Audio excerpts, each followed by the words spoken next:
So as part of the series of speaker interviews that we are doing for Agile Middle East 2025, we'll be now interviewing Mr. Matthew Phillip, who is here for a keynote session on the topic of Agile at the Crossroad, navigating a post-framework world. And because he's so important for us, he's also conducting a workshop here with the title of No Lab Jacket Required, Designing Experiments for Learning by Matthew Phillip.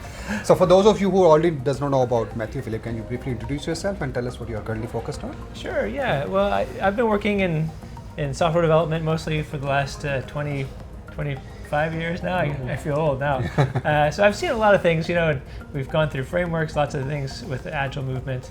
And so I'm really just trying to help organizations, teams, leaders, people doing the work to figure out how to work in a way that's more enjoyable, more successful, has better outcomes. And so both of my sessions today, the keynote as well as the workshop, hopefully I intend will give some people some ways to do that. Inshallah.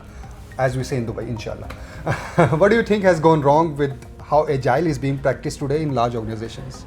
Yeah, I think, I tend to think of what Alistair Coburn says, where he says Agile has become over-decorated. Yeah. And so I think a lot of it has to do with simplifying some things, maybe kind of unlearning some things as well. I think also, in my experience, has a lot to do with organizational leadership and really, is it compatible with some of the, what we might think of as underlying assumptions that are really appropriate for Agile or agility. So anyway, I think just focusing on actually outcomes and from product management standpoint all the way through, that's really what we want to be thinking about, not over complexifying things. Of course. So you talk about rediscovering the essence of agility.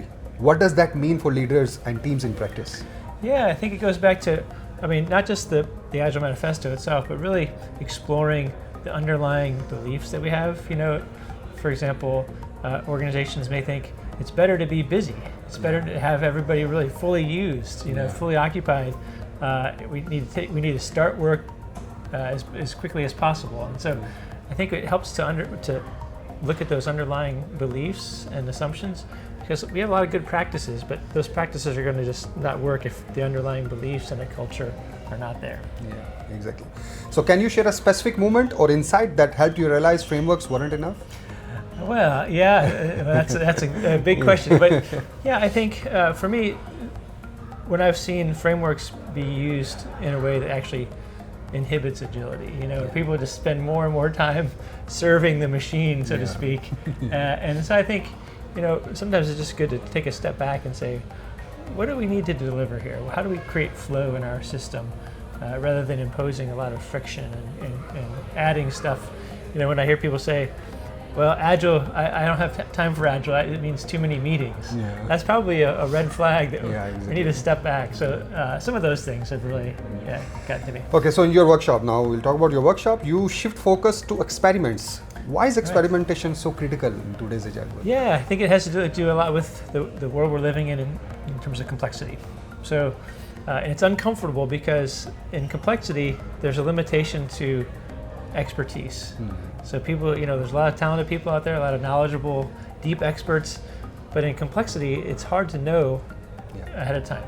And so it's a way of saying, how do we work effectively in the unknowns? And so being able to try things, probe, experiment safely, that's a big part of what I'll be helping to convey in my workshop. Looking forward to it. What's one common mistake teams make when running experiments, and how can they fix it? Yeah, I think a lot of times people they don't really have the scientific mindset, which is an openness to whatever outcome happens, right? And so I think a lot of times people do an experiment with a fait accompli. They're like, well, of course it's going to work because there's no way to falsify it or so. So I think that's it. And I think just having a couple of the activities I'll do, they're tabletop games, and it really helps you get comfortable with learning as the outcome as opposed to a particular preconceived outcome. Thank you, Matthew. That will be all from our side. Looking forward to both of the sessions. Thank you very much. Thank you.